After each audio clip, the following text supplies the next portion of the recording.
WhatsApp guys, आप लोग के लिए बहुत ही फैक्टफुल वीडियो हो सकती है, काफ़ी इन्फॉर्मेशन मिल सकती है। जो कि वीडियो है सऊदी अरेबिया में इंडियंस के साथ शोषण क्यों हो रहा है, life in Saudi Arabia for Indian labour, जो लेबर्स होते हैं वहाँ पर सऊदी अरेबिया में। तो get set fly fact channel से भाई बहुत ही रिसर्च करके वीडियो लेके आते हैं, तो देखते हैं क्या कुछ कहना है उनका। और बाकी भाई अगर आप लोगों को भी कुछ भी इन्फॉर्मेशन है इस बारे में तो बताना जरूर। ओरिजिनल वीडियो का लिंक डिस्क्रिप्शन में है। और चैनल पर तो प्लीज सब्सक्राइब है, वीडियो को लाइक करना मत भूलना। रेडी 1 2 3 हेलो फ्रेंड्स, मैं हूं गौरव और 2014 डीएनए के एक आर्टिकल के मुताबिक हर दिन इंडिया से सऊदी अरेबिया जाने वालों का नंबर 1000 था। पर वहां जाने पर इनके साथ क्या होता था, उसका खौफनाक सच तो सऊदी में फंसे इन लोगों के आंसू ही बयां कर रहे हैं। लेकिन सोचने वाली बात तो यह है कि अगर वहां पर इंडियंस की हालत इतनी बुरी है तो इतनी तादाद में लोग वहां पर आज भी क्यों जा रहे हैं? क्या इसकी वजह पैसा है? नहीं, क्योंकि इंडिया से सऊदी में जाने वाले लोगों की कमाई इंडिया के मिनिमम वेजेस के हिसाब से ही दी जाती है, सऊदी के मिनिमम वेजेस के हिसाब से नहीं। और हद तो ये हो गई कि वहां होने वाले लोगों के ओवरवर्किंग और टॉर्चर की वजह से 2019 में 1920 लोगों की मौत हो गई थी, विच इज माइंड ब्लोइंग। तो इसके बावजूद सारे इंडियंस वापस क्यों नहीं आ गए?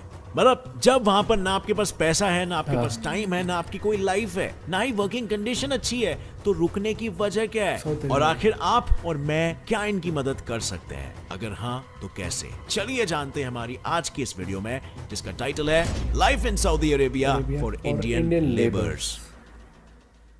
अब सबसे पहले बात करते हैं कि आखिर सऊदी में जाने वाले लोग वहां पर जाते क्यों हैं और वहां पर अब तक कितने लोग जा चुके हैं। तो इसे जानकर शायद आपको हैरानी होगी, क्योंकि वहां इंडिया के 27,30,000 लोग बसे हुए हैं, जो आज से नहीं बल्कि 1970s यानी सऊदी में तेल से कमाई में बढ़त होने के बाद से ही वहां जा रहे हैं। क्योंकि अगर वहां के पैसे का वैल्यू देखा जाए तो इंडिया के पैसों के वैल्यू से ज्यादा, यानी वहां का एक सऊदी रियाल इंडिया के रुपए के मुकाबले 20 गुना ज्यादा स्ट्रॉन्ग है, जिसकी वजह से इंडिया ही नहीं बल्कि नेपाल, बांग्लादेश, अफ्रीका, फिलीपींस जैसे कई देशों और कॉन्टिनेंटों से लोग वहां पर काम की तलाश में जाते हैं। और इनके वहां पर काम करने की वजह से तो सन 2016 में वर्ल्ड बैंक के मुताबिक ग्लोबली 40 लाख करोड़ रुपए रेमिटेंस मनी जनरेशन में से 29 लाख करोड़ रुपए से ज्यादा इंडिया से आए थे, जिसमें से सऊदी अरेबिया का हिस्सा 4 लाख करोड़ रुपीस था। और 2020 की एक रिपोर्ट के मुताबिक इससे इंडिया के 10 करोड़ परिवारों का घर चल पाता है।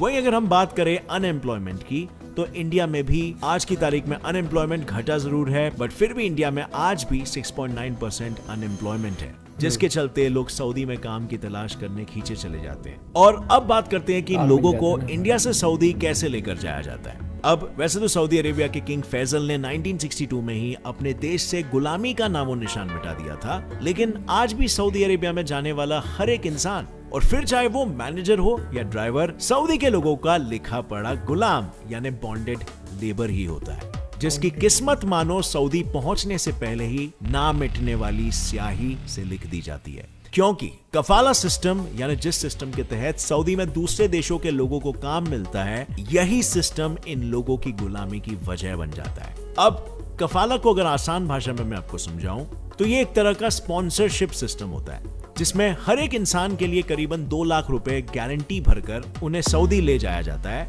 और स्पॉन्सर करने वाले इंसान या कंपनी को कफील कहते हैं, जिसके कंसेंट के बिना कोई भी वर्कर सऊदी छोड़कर अपने देश नहीं जा सकता। और सऊदी में जाने वाले हर इंसान को काम के लिए कॉन्ट्रैक्ट साइन करना पड़ता है, जो ज्यादातर 2 साल ड्यूरेशन तक का होता है। और इन कॉन्ट्रैक्ट्स में जॉब क्या है, कहां है, 12 घंटे से ज्यादा कभी काम ना करने की बात के साथ सैलरी एटसेट्रा पूरी की पूरी डिटेल होती है, जो वहां के लॉ के मुताबिक अरेबिक में होती है। और इसीलिए अगर ध्यान से इसे पढ़ा न जाए तो आगे आने वाली किसी भी लीगल सिचुएशन में अरेबिक में लिखी बातें को ही सच माना जाता है। पर एक बार अगर कोई वहां पर पहुंच गया तो उसका हाशरे कुछ ठीक नहीं होता। जानना चाहते हो वहां क्या होता है?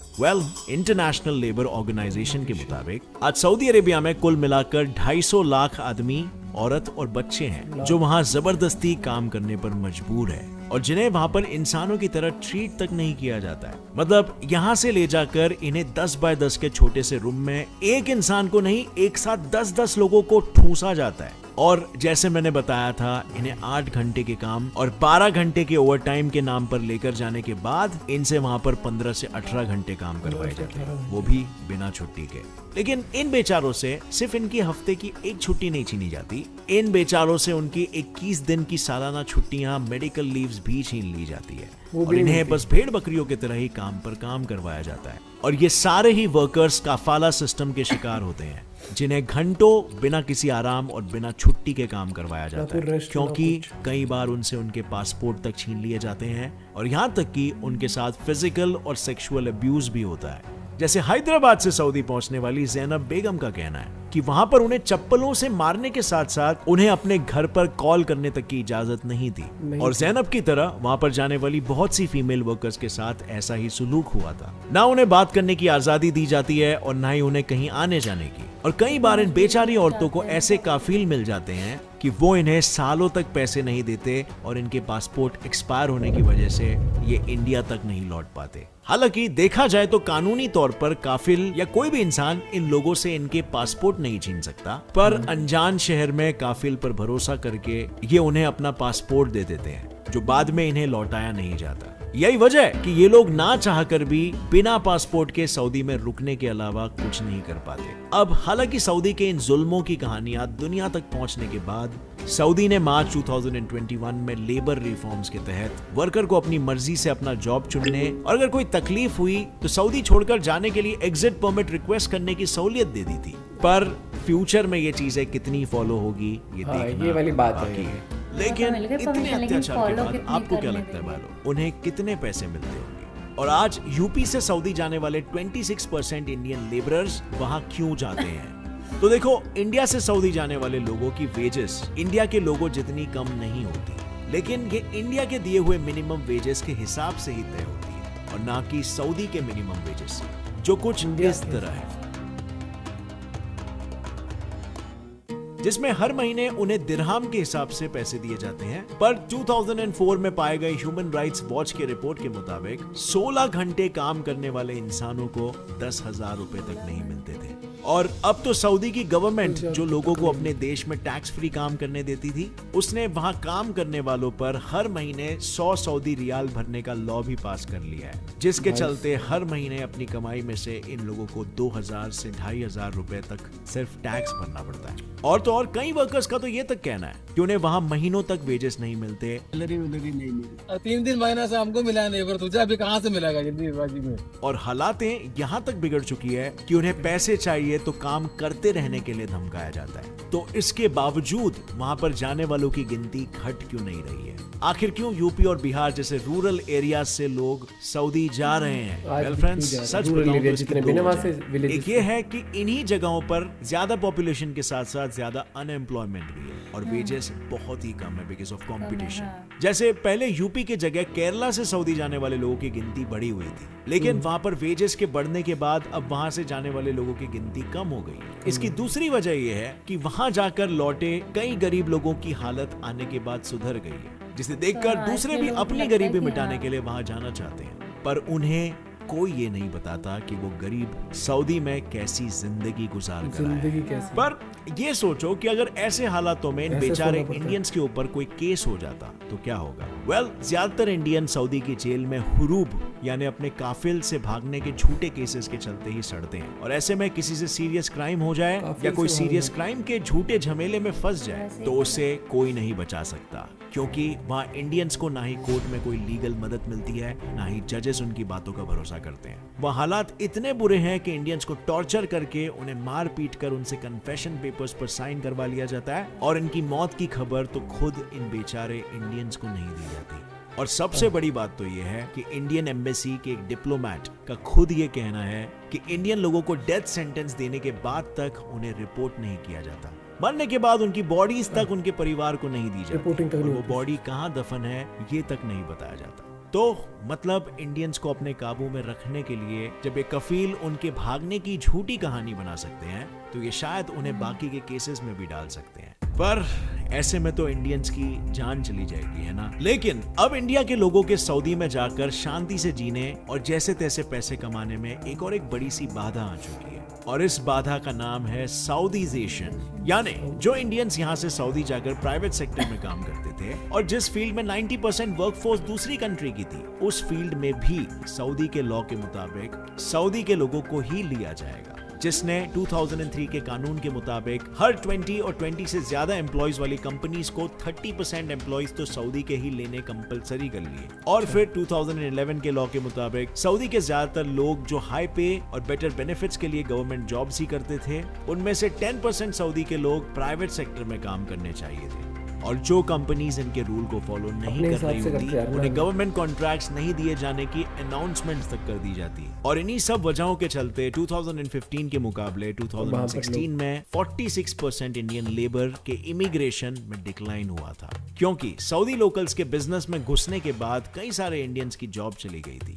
तो अत्याचार और बेरोजगारी की इस प्रॉब्लम का सोल्यूशन क्या है? वेल, इसके लिए बहुत से रास्तों को अपनाया जा सकता है, लेकिन इसके लिए 3 रास्ते हैं जो हम इमीडिएटली अपनाना शुरू कर सकते हैं। वो ये है कि सबसे पहले तो अगर हमारे देश में ही हाई पेइंग जॉब्स की अवेलेबिलिटी हो जाएगी, तो लोग सऊदी जैसे देश में जहां उनके साथ इंसानों जैसा व्यवहार तक नहीं होता, फैमिली से दूर रहना पड़ता है, वहां पे जाएंगे ही क्यों? जैसे सितंबर 2021 में ही हमारी गवर्नमेंट ने 55 लाख लेबर और स्मॉल ट्रेड बिजनेसेस को बढ़ाया था, जिनकी वजह से सिर्फ 2 महीनों में 128.4 मिलियन जॉब्स से 134 मिलियन जॉब्स हो गए। पर इसे और बढ़ावा देना होगा। साथ ही इसके लिए उठाया जाने वाला दूसरा स्टेप ये हो सकता है, जैसे माइग्रेंट डोमेस्टिक वर्कर्स के प्रोटेक्शन के लिए सऊदी अरेबिया के कैपिटल शहर रियाद में अनपेड वेजेस और सऊदी छोड़कर घर लौटने के लिए एग्जिट वीजा की मदद दी जा रही है, वैसे ही दूसरे लेबर्स के लिए भी कैंपेन्स लगाए जाए, एक अथॉरिटी बनाई जाए जो सच में उनकी मदद करे। और सबसे आखिर में हम इंडिया की रूरल पॉपुलेशन को सऊदी में होने वाले इस अत्याचार के बारे में अवेयर करें,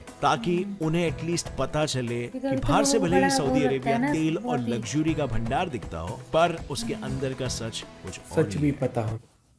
क्योंकि वहाँ से नॉर्मली देखना, जब भी कोई बंदा बाहर जाता है, सऊदी नहीं है वैसे भी, चाहे वहाँ पे वो एक नॉर्मल जॉब कर रहा है, ठीक है, लेकिन वो मतलब ज़्यादा मैंने देखा कि वो जब वापस आते हैं, मतलब अपने देश वापस, तो वो ऐसे दिखाते हैं जैसे पता नहीं समझ रहा है कि वहाँ पे बहुत ही हम ऐसे रह रहे हैं वैसे रह रहे हैं।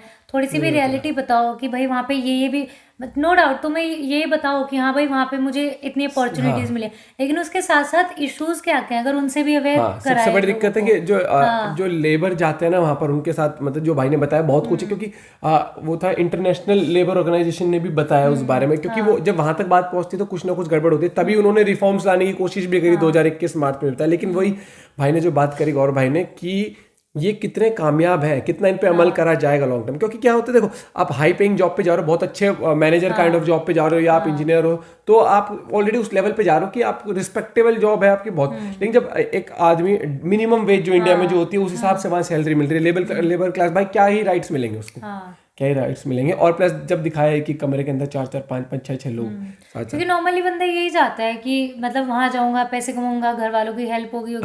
तो वो क्या है, फिर वो भी, और कहीं ना कहीं ये है कि वहाँ तो चलो उसे जितना भी वो लगता है ना कि चल इतनी मेहनत है या ऐसी मेरी वहाँ पे मतलब ये हालत हो रही है, लेकिन वही है कि लेबर है, जब जिस टाइम सैलरी आती होगी, घर भेजी, घर वाले कुछ, तो वो भूल जाता है उस टाइम की बंदा की क्या हुआ था क्या नहीं, तो वो आगे भी किसी को बताता नहीं है। तो यही चीज है, देखो आप कभी भी जा रहे हो कहीं, एक तो कफील का बताया ना, कफील वो है, और पासवर्ड रखते। भाई देखो एक चीज देखो, जो आपकी आइडेंटिटी है, फोटोकॉपीज दो उनकी, कभी भी ओरिजिनल चीज किसी के हाथ में मत दो। अगर आप हाथ में दे दोगे तो एम्बेसी के अलावा मत दो कभी भी किसी के हाथ में। आप किसी ऑर्गेनाइजेशन के थ्रू जा रहे हो, कुछ जा रहे हो, अपनी कोई आईडी ऐसी वाली ओरिजिनल देना, वो भी बाहर के देश में, क्योंकि आप भाई वहाँ आपकी आइडेंटिटी, आपका पासपोर्ट है, और वो अगर किसी के हाथ लग जाए तो फिर बहुत डिफिकल्ट हो जाता है। और ये वीडियोस जो भी बाहर जाना चाहते हैं, जो तो इन्फॉर्मेटिव है काफ़ी लोगों, तो आज भी लोगों को जागरूक होना चाहिए। क्योंकि मैं बता रहा हूँ, आप बड़े लेवल पे अगर आपको जॉब मिल रही है, इंजीनियर, मैनेजर काइंड ऑफ, तो आप वैसे ही सेफ हो, आप एक रेप्यूटेड जॉब पे जाए। लेकिन जब एक इंसान यहाँ पर अनएम्प्लॉयमेंट की वजह से एज अ लेबर जाता है ना, वहाँ पर रूरल एरिया से, वैसे वो क्या बोलते हैं, अनएजुकेटेड होते हैं, अभी भी लिटरेसी रेट इंडिया का इतना होते हैं, सारी चीजें नहीं पता होती। कोई बंदा वहाँ पे कुछ बोल के डरा के वो करके नहीं, ये किया तो ये कर, इसीलिए कहा जा रहा है ना पढ़ाई लिखाई इंपॉर्टेंट है, इसलिए सरकार भी जोर दे रही है कि पढ़ेगा इंडिया तभी तो बढ़ेगा इंडिया, और स्किल्ड होना चाहिए। और इंडिया में अब जॉब अपॉर्चुनिटीज बहुत क्रिएट हो रही है, तो बहुत फर्क आएगा इससे। काफी लोग जाना कम भी कर रहे हैं, क्योंकि आपको क्या बोलते हैं, समझना है मिनिमम वेज यहाँ पर जो मिल रही है उस हिसाब से वहाँ जा रहे हो, उस इंडिया के हिसाब से वहाँ मिल रही है। अच्छा, मैं नॉर्मल एग्जांपल बताती हूँ, मैं जिस सेक्टर से हूँ, ठीक है, जैसे मैं मर्चेंडाइजर थी तो मेरा क्या था, मैं एक्सपोर्ट हाउस भी जाती थी, इनफैक्ट मैंने काम भी किया एक्सपोर्ट हाउस में, ठीक है। तो वहाँ स्पेशली जैसे जो एम्ब्रॉयडरी वाले होते हैं या जैसे जो नॉर्मल टेलर होते हैं, वो मैंने खुद देखा है। मतलब यहाँ से अगर मैंने 3-4 कंपनीज में देखा है, अच्छा भैया कहाँ अगले महीने से ये आएंगे नहीं, क्यों नहीं आ रहे, ये दुबई जा रहे हैं, यूएई जा रहे हैं, ये काम करने जा रहे हैं, क्या काम, ये थोड़ा कारीगरी का काम करने जा, मतलब लोगों को मैं देखती हूँ ना उनसे बात की, कैसा लग रहा है, अरे मैडम हाँ तो वहाँ की तो बात ही अलग है, यहाँ तो होता है, वहाँ तो हम ऐसे करेंगे मतलब यहाँ से वो मेरे सामने की बात है, वो ऐसे बोल के गए हैं लोग, अरे वहाँ का तो बात ही अलग है, आपने वो जगह ही एकदम तो ऐसे भाई देखो है। क्या होता है, क्योंकि वो उन्हें भी वही लगता है ना फेरी टेल सा दूर दूर से कि हाँ सब कुछ जब ऐसा आर्टिकल्स है, आते थे ना बड़े लेबर ऑर्गेनाइजेशंस के आर्टिकल्स है, तो उसमें कहीं ना कहीं कुछ ना कुछ होता है, तभी वो रिफॉर्म्स भी अप्लाई जा रहे हैं। तो बाकी समझदार बनो, जागरूक बनो, और नो डाउट सब लोग जान जाते हैं बाहर, क्योंकि बाहर भी पैसा काफी होता है, तो बस ये चीज ध्यान रखो कि अपनी राइट्स को प्रोटेक्ट करो, और डॉक्यूमेंट जो ओरिजिनल है आपके पास रहने चाहिए, वो किसी के बहकावे मत आओ कभी भी। इसलिए एजुकेशन वेरी इंपॉर्टेंट। मिलते हैं एक और वीडियो के साथ, bye bye, take care. Take care.